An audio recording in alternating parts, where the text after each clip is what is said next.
professor of philosophy at Boston University. She's a professor of logic, mathematics, and science.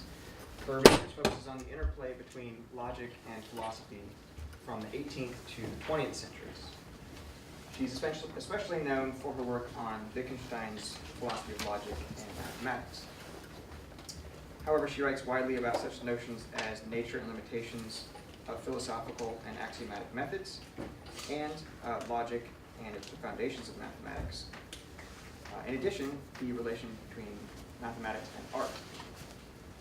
For 2016 to 2018, she has been awarded a Mellon Sawyer Seminar Grant for Faculty Development to pursue research into the philosophy of emerging computational technologies and the ways that they are transforming social, ethical, and philosophical aspects of everyday life. Please welcome Dr. Floyd with me. Well, thank you, John. It's a real pleasure to be here. I have no data, so forget it. I have some history, I have some philosophy. I'm really an historian of 20th century philosophy, but particularly the way in which foundations of mathematics went from being an extremely abstract, apparently abstruse, odd, strange thing, to being embedded in everyday life. So this task-based approach that's now being brought into economics was certainly foreseen by some of the creators of this. And so I don't want to give a technical talk about Turing machines. You can look them up online.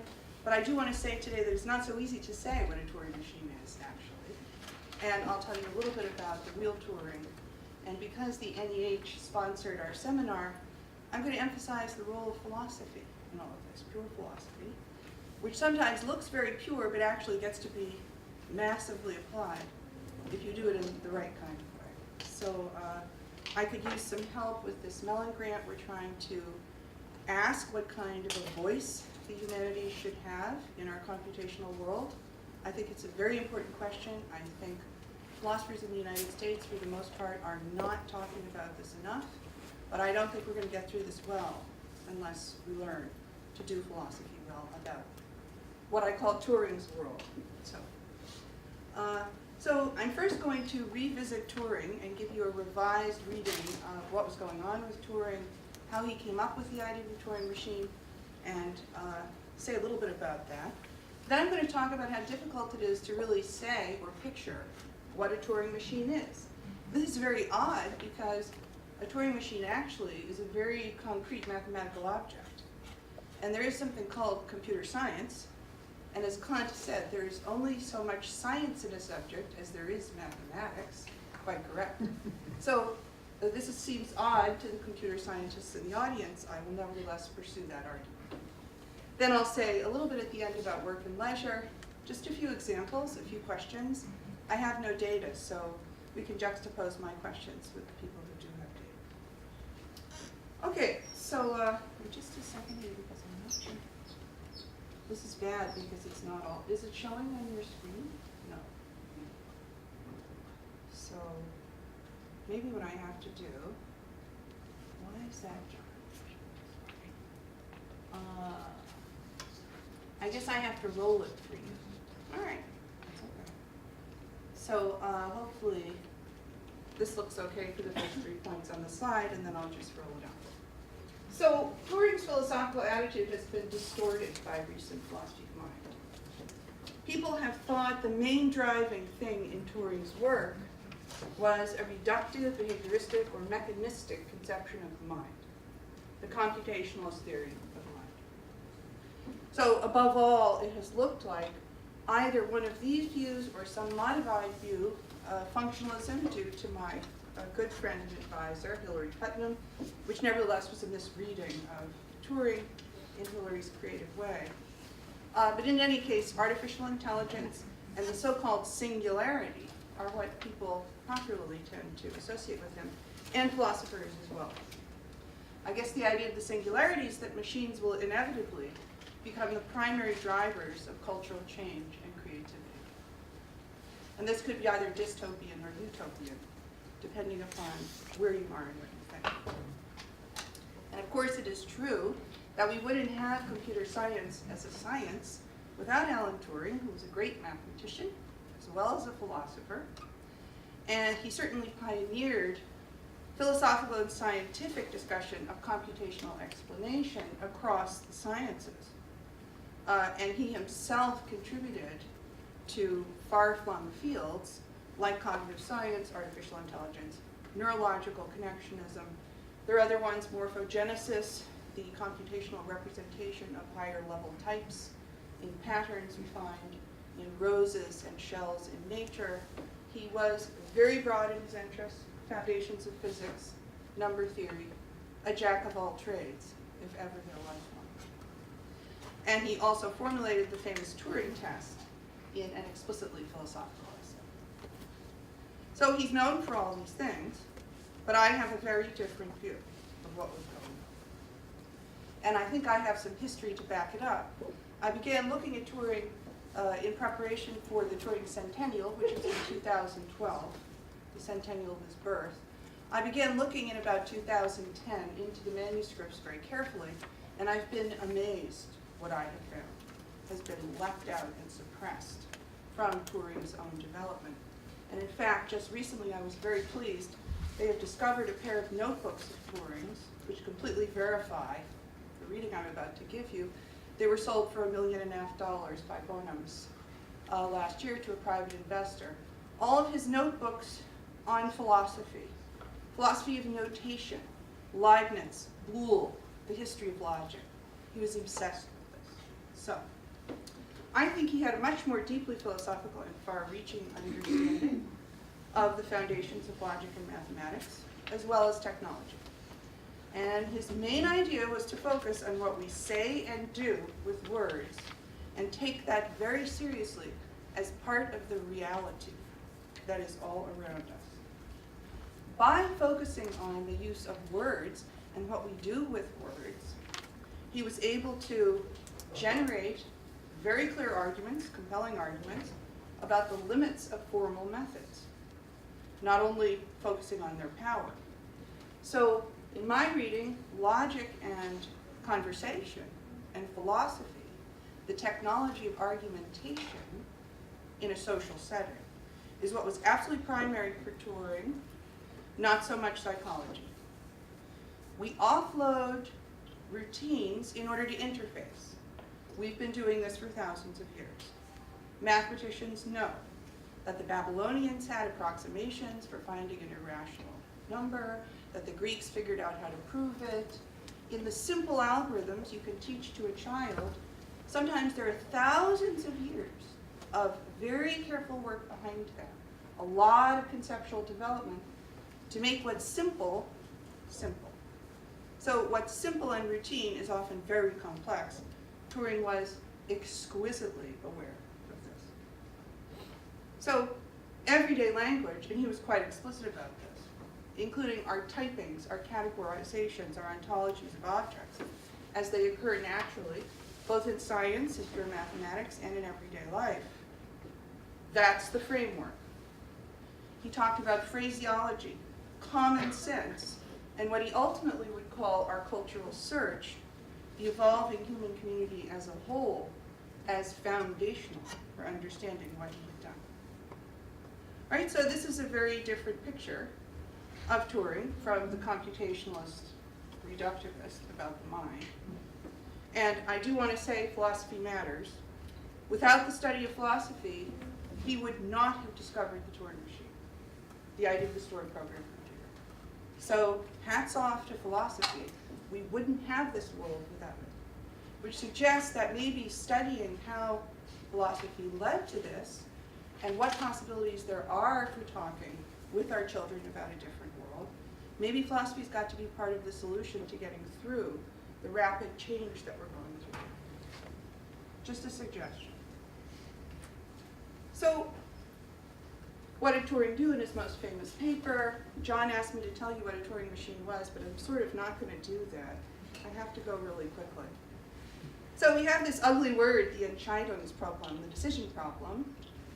And this came out of long-standing work on the formalization, the mathematization of the logical structure of mathematics.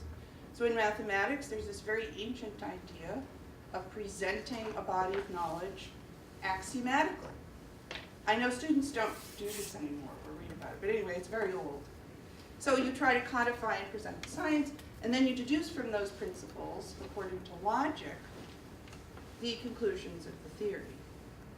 Well, there were various ways in which the step-by-step nature of logical inference, of pure logic, the kind of inference you draw when you don't need any interpretation or any empirical data to support that inference, this was largely well understood, and the limits of these methods of axiomatization had begun to be explored when Turing was an undergraduate.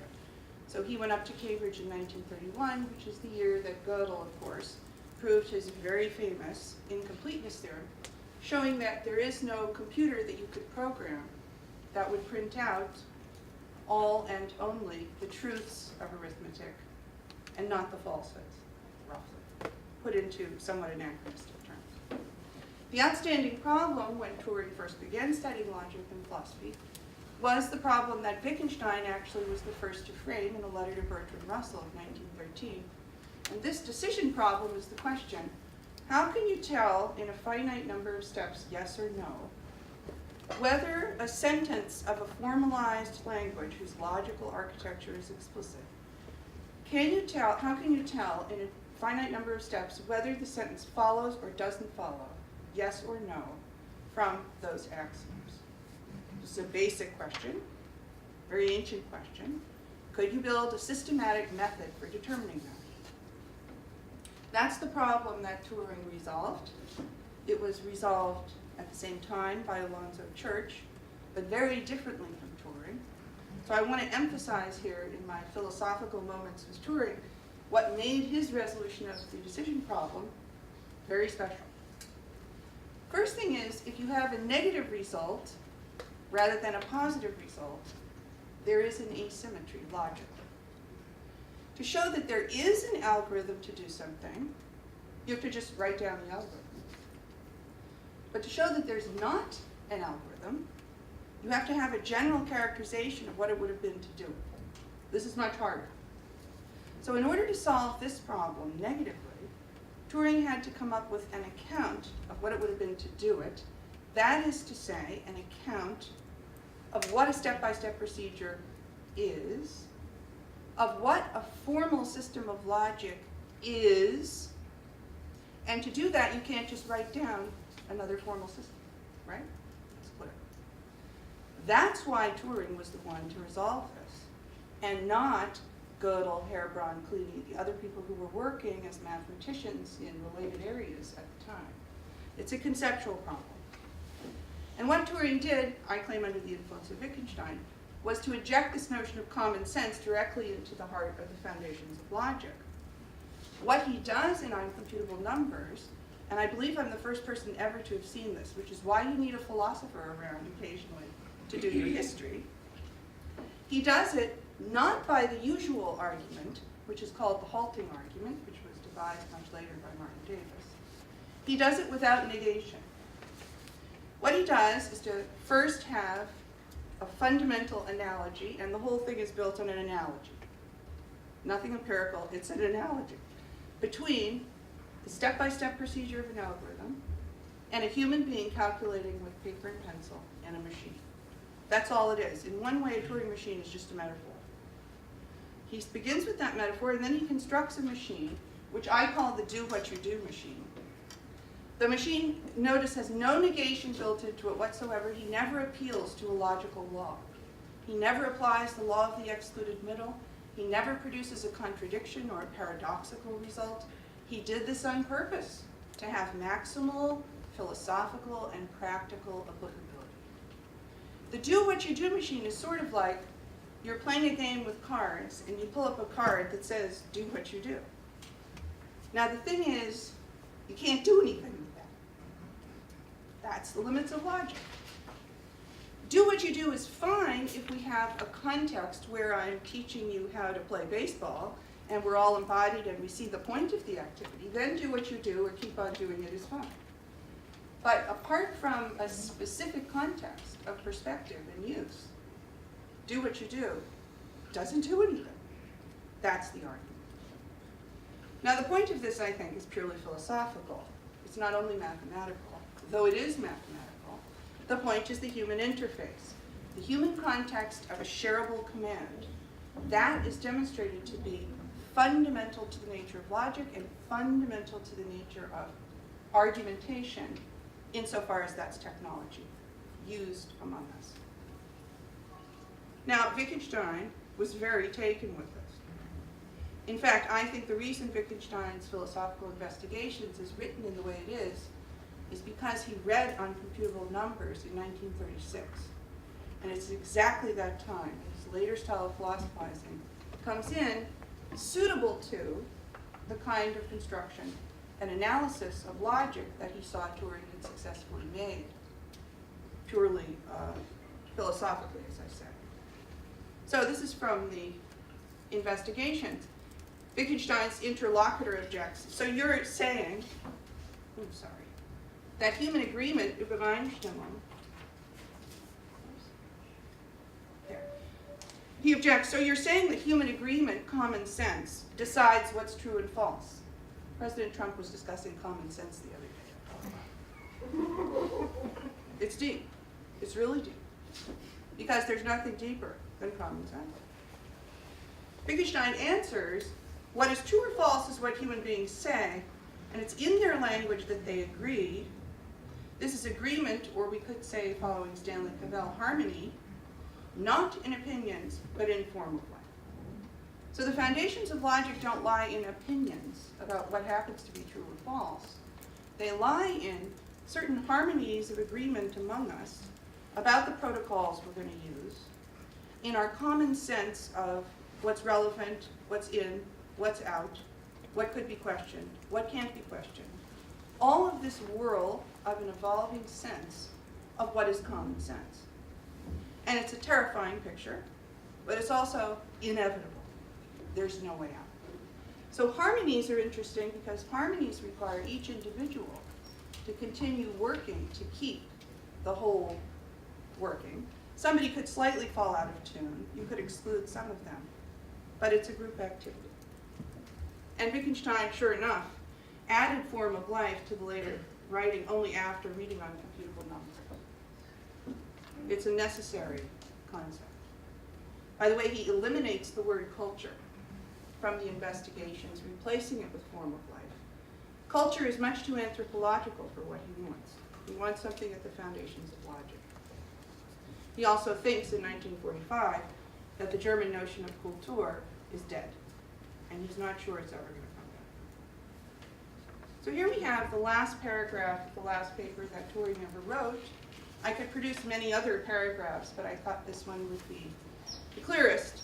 These limitative results and some other results of mathematical logic may be regarded as going some way towards a demonstration within mathematics itself of the inadequacy of reason unsupported by common sense. He means by reason here the sort of step-by-step reasoning that you could offload to a machine and represent algorithmically. All right, so in light of this insistence on Turing's philosophical sophistication about foundations, I now want to address the question what a Turing machine is. And this is a picture of the duck rabbit, of course, from the Albani-Friedhof in Göttingen, where Gauss and Hilbert are buried. So this is a very nice place. And what I want to say is that a Turing machine is very difficult to represent because a Turing machine ultimately is going to depend upon us and the way we bring a dynamism and a purpose to the machine in order to be what it is. And this can sound paradoxical because, of course, a Turing machine from another point of view is just a set of quadruples, completely clean mathematical object. But I want to insist that the way Turing looked at it, which is right, it involves us, what we do with the machine. What is a formal system? You get plain about that and clear about that by thinking about what a formal system is for, which is to offload routines. For humans, by humans. Then you talk. Okay. So, in general, a Turing machine is a remarkable way of thinking about ideals of simplicity. And we've heard about the task-based approach. It's a way of thinking about human culture and civilization in which we clip, somebody used the word atomize, we sequence various activities. That creates great power. Container shipping, great example. No more dock workers. You just have to break things into step by step. And it's very robust, so it's going to work, since it's mathematics, everywhere and throughout human life. But the general lesson, I think, of Turing's profoundly ordinary analysis of what logic is that what's simple really matters. What's simple to us, wherever we are, in whatever historical context, being educated in the ways we are. The iPhone is a perfect example. Steve Jobs studied Zen. He was very interested in making it very simple, very accessible. The power of that device is not just in the chips and wires, and it's not just in our psychologies. It's something very profound about human routine and how we deal with it. So, simplicity is really important, but simplicity is not simple. Because behind that very simple algorithm on your iPhone is an enormous degree of compression, incredible complexity, all the way down. And so you should not view yourself with your iPhone as just a cognitive instrument, passively receiving these images and disposed to respond in various ways, which is fine. All of that is true. You need to look at that phone as part of an intensive capitalization that has taken place over a very long period of time. And now it's different because we have machines that make the machines. And the machines that are so powerful that they change us. And what we say and can define about the machines. So that's why it's very interesting to hear that economists don't have a clear measure for what the cell phone has contributed to our economy. They aren't going to have it until we start rethinking about how we measure. Okay. So again, I'm not denying that a Turing machine is not a mathematical object. Here we have a particular Turing machine, a sequence of quintuples. It's a set of quintuples. Then here we have the universal machine. This is from his 1936 paper. Because if a machine can be conceived as a series of command lines, you could then lexicographically order all the Turing machines. And then you could build one big machine, the universal Turing machine, which can do all the work of each. So this process of amalgamization is conceptually very deep. The universal Turing machine is an extremely robust measure mathematically of a step in a formal system. In fact, Kurt Gödel said it's a miracle. It wasn't a miracle, I think. But what Gödel loved about it was the notion of a step in a formal system is absolute now. It's not dependent on which formal system you choose. It's not dependent on which alphabet you choose. It's conceptual. You can't go outside this closed boundary. So that's the universal machine. And obviously the stored program computer concept is crucial for the world that we're living in. This is the idea of a machine that can work on its own commands, and even commands that can work on those commands ad infinitum and so on, indefinitely anyway, and then change its hardware, which can then change its commands. Wittgenstein writes about the idea of a machine symbolizing its own actions. The self-referential qualities that were involved in the work of Gödel and others are now embodied in the idea of the stored program computer. And that, as I say, is why we have ubiquity of the computational perspective, its indefinite extent of application, and ability to compress what is definable. There are no dichotomies, as was thought among computer scientists and scientists for a very long time. There are no dichotomies between hardware data and software. So when we talk about big data, that's very misleading. Of course, there's massive collection of stuff. But let's not have a Humean picture where we think we're just scraping the atomic data points and then we're really good at statistics and we can put them together. No, no, no, no. That data has to be nurtured, organized. It's theoretical all the way down. So big data is very big misnomer, I think. Philosophical. I think what the universal machine shows us is what I call the fluidity of simplicity. There is simplicity. We can tag an algorithm onto a given human activity. We can clip a certain routine and separate it out. Then we could amalgamate it with another one, and there are all sorts of problems about how you amalgamate routines that are both software and hardware and frankly human. But there's always simplicity. The problem is it's just not in one particular place, and any step to set up a routine can be contested. So I'm not saying that everything's subjective, not at all. But I am saying that this kind of step-by-step routine depends upon something that is fluid. Now, the usual picture of a Turing machine would be something like this with the infinite tape. I have no problem with this. I'm sure students in the computer science class have seen it. It does emphasize the fact that with a routine, you need to be able to write down step by step, in principle, the behavior of the machine. So we have the tape. But of course, we raise this problem of who sees the tape. So this picture isn't very good, because who's watching that tape? If you don't realize that it's really human beings in a social world, you could get very confused and begin writing all sorts of things about the mind that are not really good. Actually, as I say, humans are the ones who are the real analogies for Turing in his paper.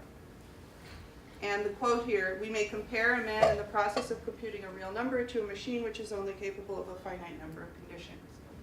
But what Turing had in mind is best pictured by something like this, an insurance office in London, where you have different people doing slightly clipped routines, and the important point is the shareable routine. You can break off your work, pass it on to someone else, come back, it's a social set. That's really what I think he had in mind. Here's from Bletchley Park, because of course cryptography matters and identity matters in our world. Here we see massive amounts of computing power beginning to be thrown at decoding, and only 2 women, but still it's a social world in which this is being done for a particular purpose.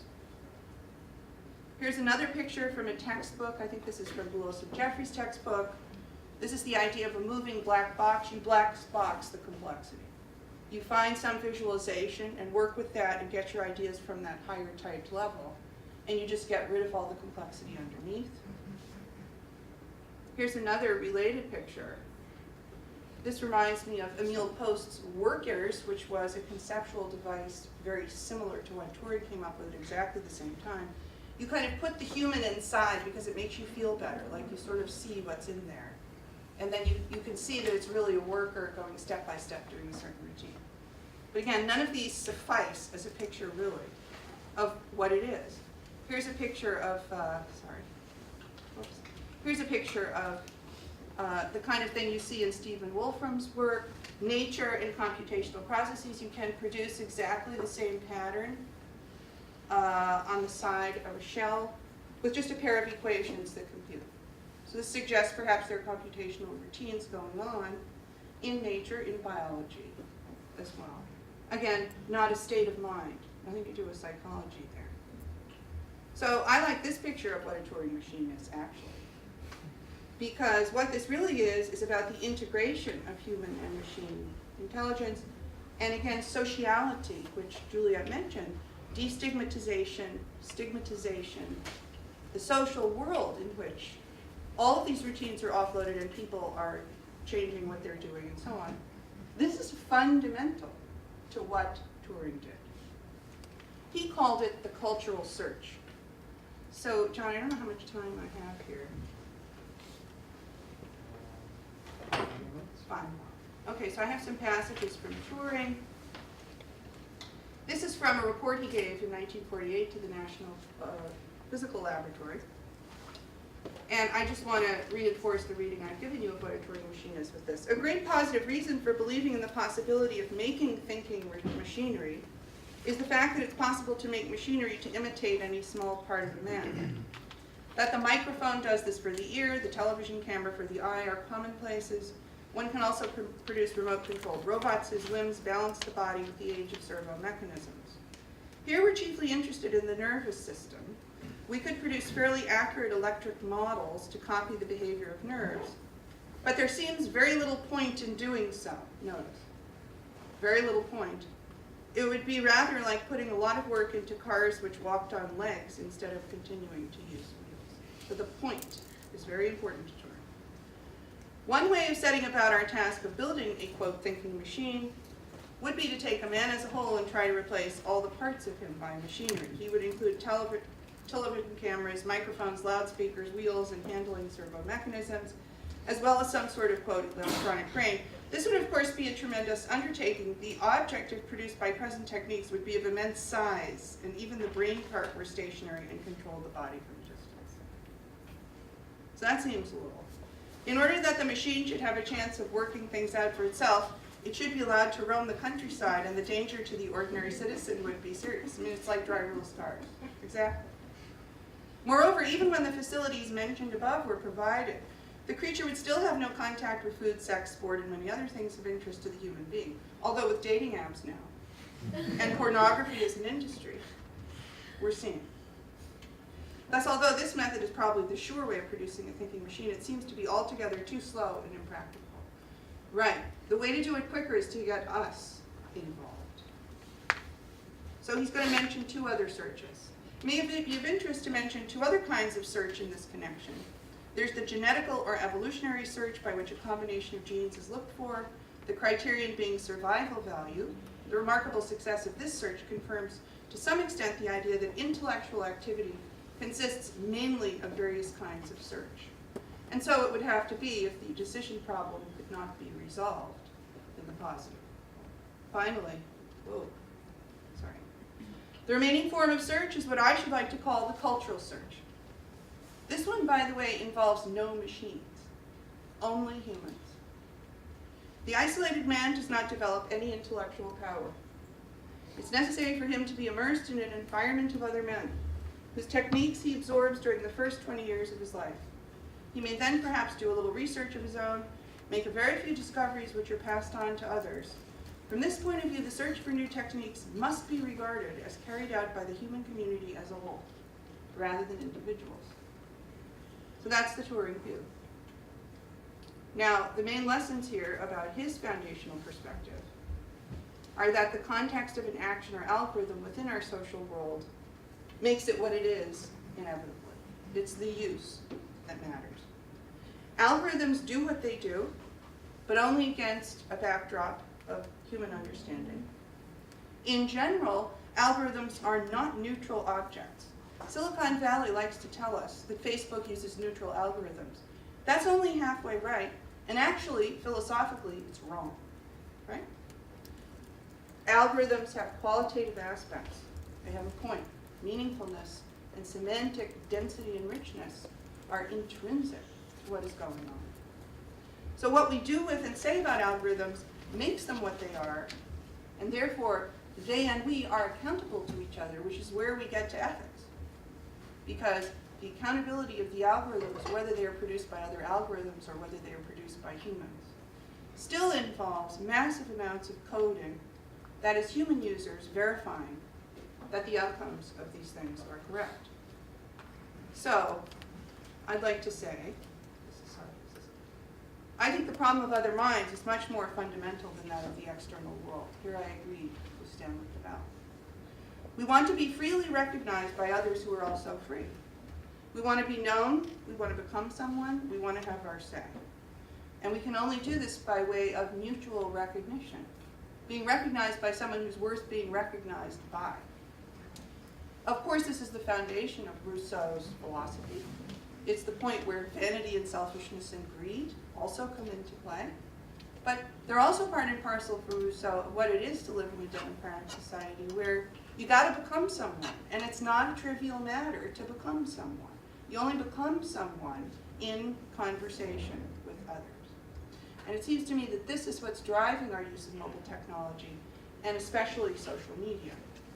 And I think we need to have ways of thinking about the ethics of the use of those things and the analysis of social media, Twitter, what it means. You can make a tweet that's followed by 20 billion people, but is that a speech act? What does it mean? The only way you're going to get at that is by having human coders begin to go into the nuts and bolts and begin analyzing what is really going on. Now I'm just going to ask a few questions about work and leisure and automation. There's a wonderful passage in Wittgenstein's lectures that Turing attended that seems apropos. You smoke cigarettes every now and then in work, but if you said your work was smoking cigarettes, then the whole picture would be different. Perfect. I mean, what he has in mind there is that what used to be called gas or jaw or nonsense in the foundations of mathematics, the prose as opposed to the proof, all of those analogies, pictures, hints mathematicians give each other, diagrams on the board, facial expressions, all that kind of stuff has now become absolutely fundamental to the foundations of mathematics. It's not just gas. So smoking is part of what it is. Now, there are lots of questions one could have,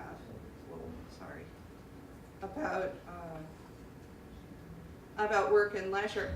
I was very interested in the question of, is the work-leisure distinction different now? Well, sorry. So, several examples, apps. The division between working at learning how to master an app so that I can do work better and be a working mother with a 15-year-old better. I'm not seeing the work-leisure distinction stamped on my tongue. I think this is happening to lots of people, even people whose work-leisure divide is perhaps more clearly measurable in traditional economic terms.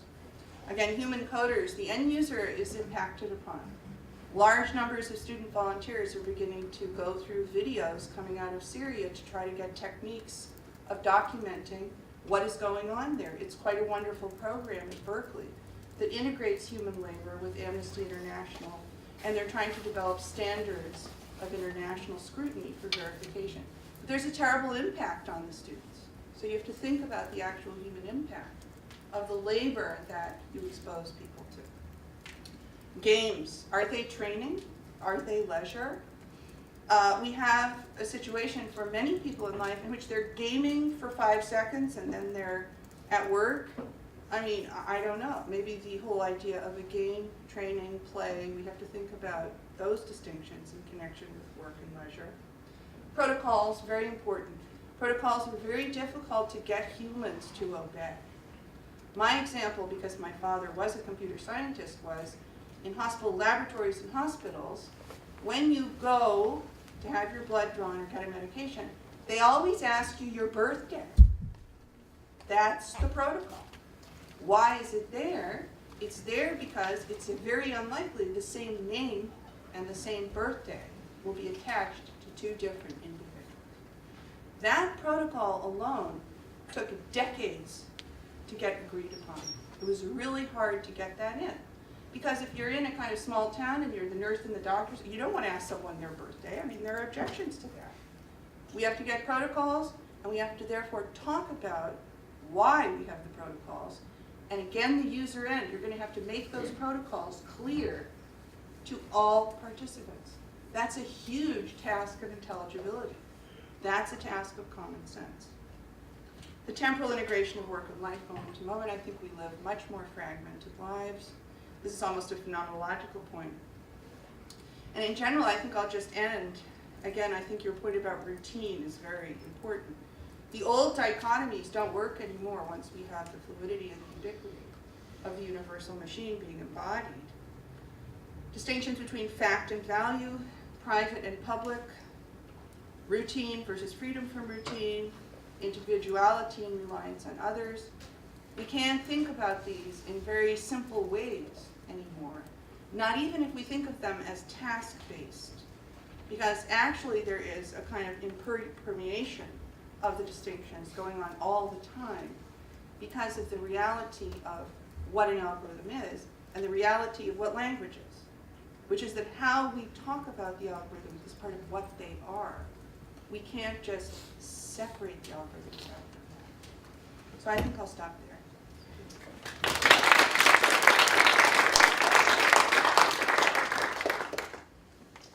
We have 7 or 8 minutes for questions.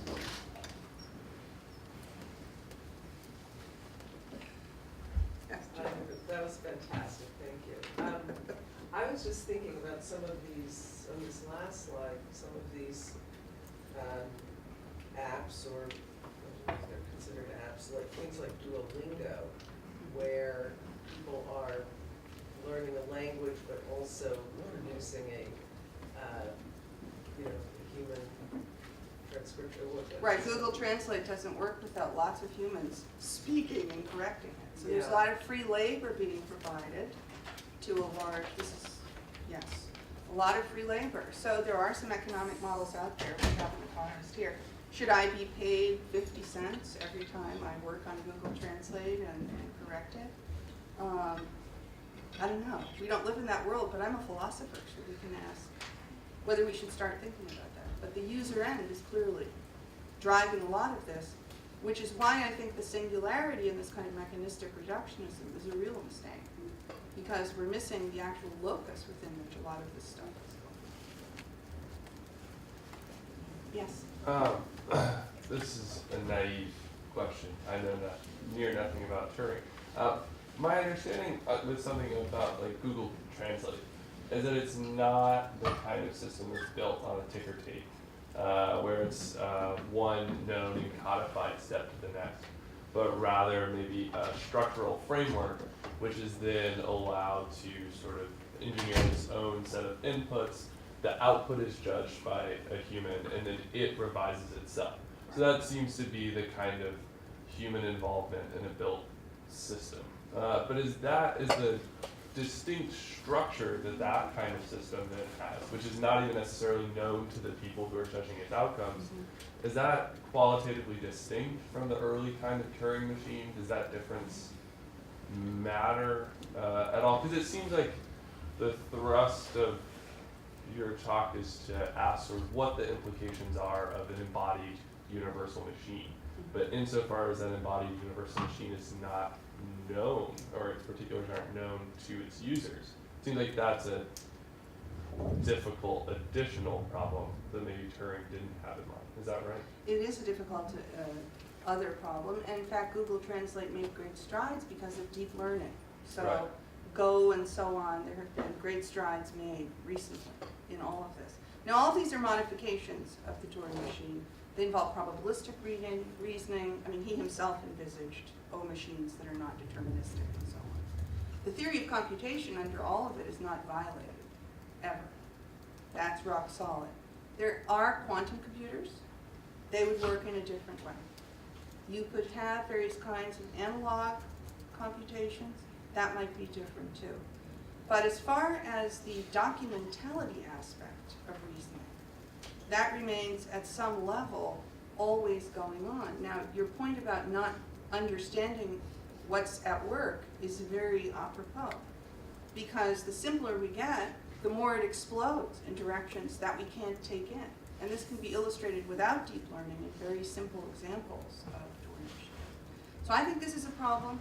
I think when we talk, for example, about machine bias and sentencing guidelines for judges that involve bias that's already built into the factors that are used, we have to worry about artificial intelligence coming up with other predicates, other ways of sorting things that we don't even understand that start telling us what to do.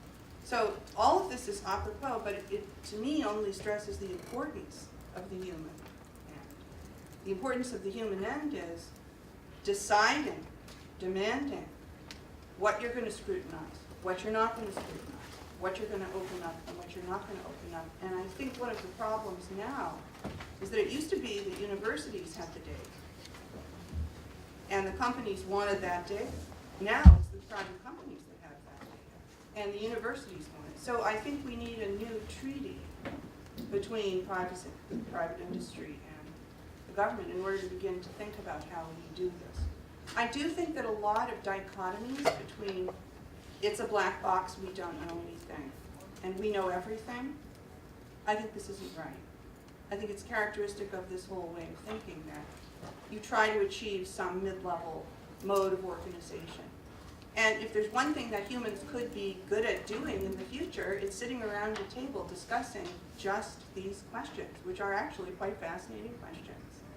So the human animal is a philosophical animal. There's plenty to do, and there's plenty to talk about.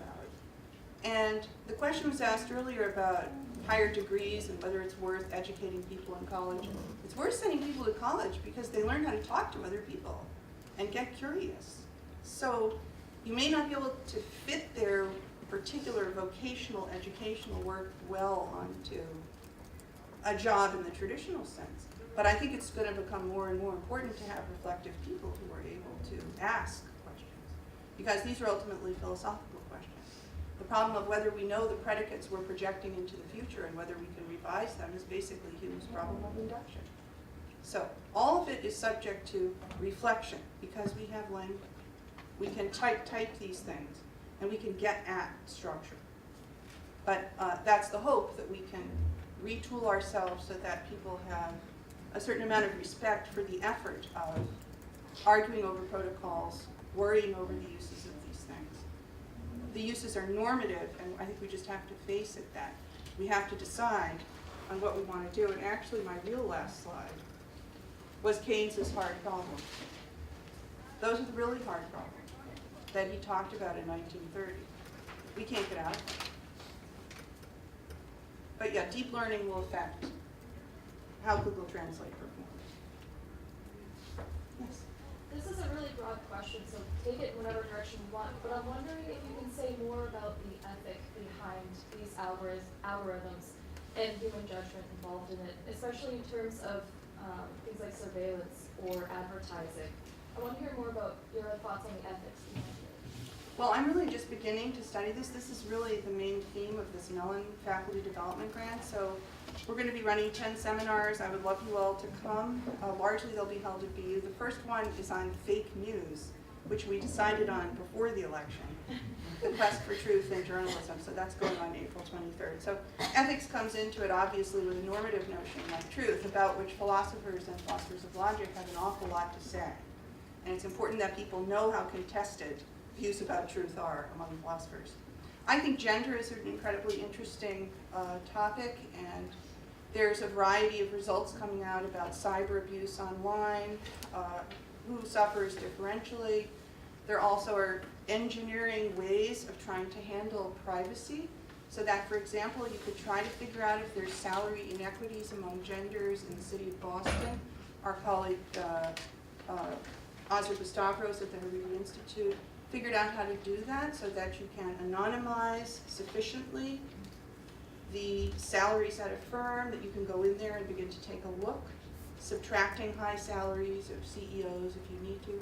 So that's very important, as well as machine bias. So if you're going to measure, for example, analogies in order to figure out what people are thinking for purposes of advertising, it turns out those analogies are kind of saturated with cultural stereotypes, like you associate, engineer with a different picture. So the whole thing is this one-leveled picture. So the problem is the ethics is evidently imbricated in the entire setup.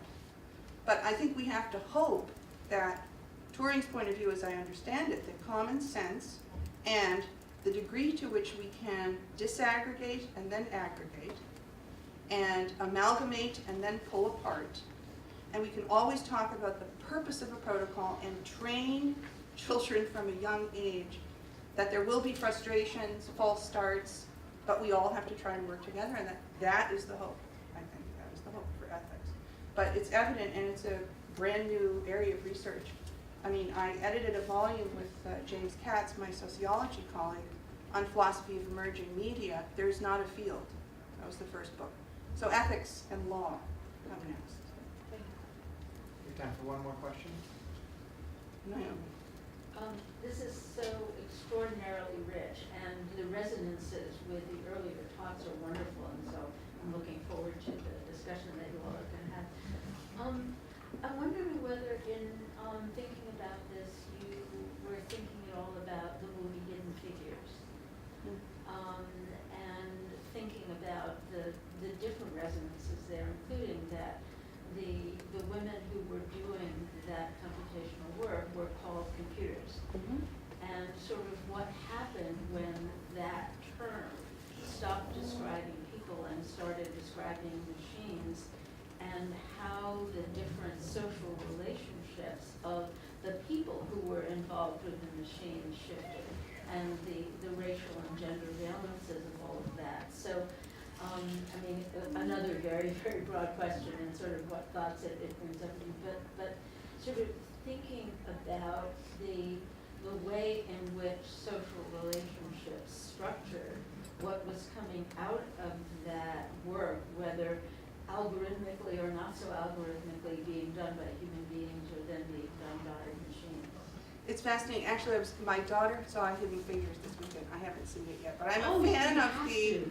I'm a fan of the Bletchley saga, which is sort of the analogous British program about the women from Bletchley who have been silenced and can't talk about what they did because it was so important. But they have all of these skills.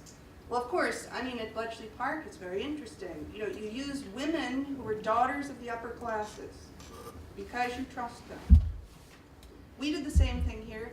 Marjorie Quine, the wife of the philosopher Quine, at Wellesley was decrypting up in the astronomy lab late at night because they're trusted. The idea is they won't, give away the information. So the social relations, how women contributed in various ways, and apparently small change, but they brought a perspective on that literally could have ramifications across the entire NASA program. That's exactly right. So I think we do have to understand the ethical and the social. We live in a world like that. It's ultimately a grand experiment at the edges. Facebook is an experiment. So when you're on Facebook, you might be contacting your friends or setting something up or posting a funny picture, but you're also part of something much bigger. And I think this needs to be appreciated for the ethical reality that it is, because we must learn from philosophers of the past. Aristotle and virtue and all of that is very important to know about.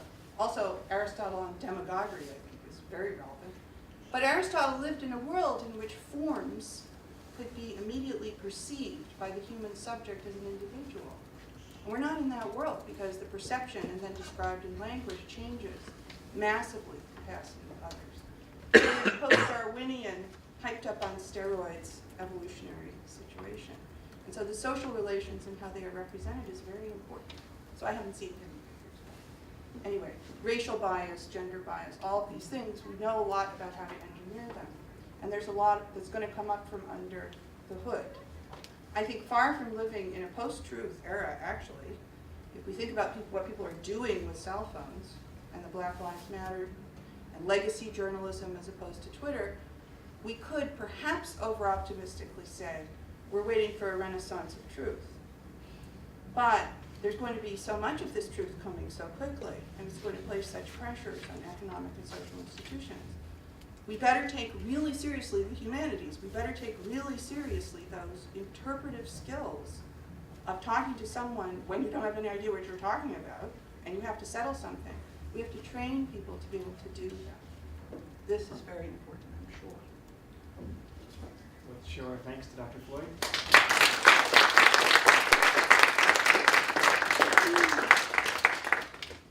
And we can stretch our legs now, but don't leave. We're just going to set up some chairs here in the front.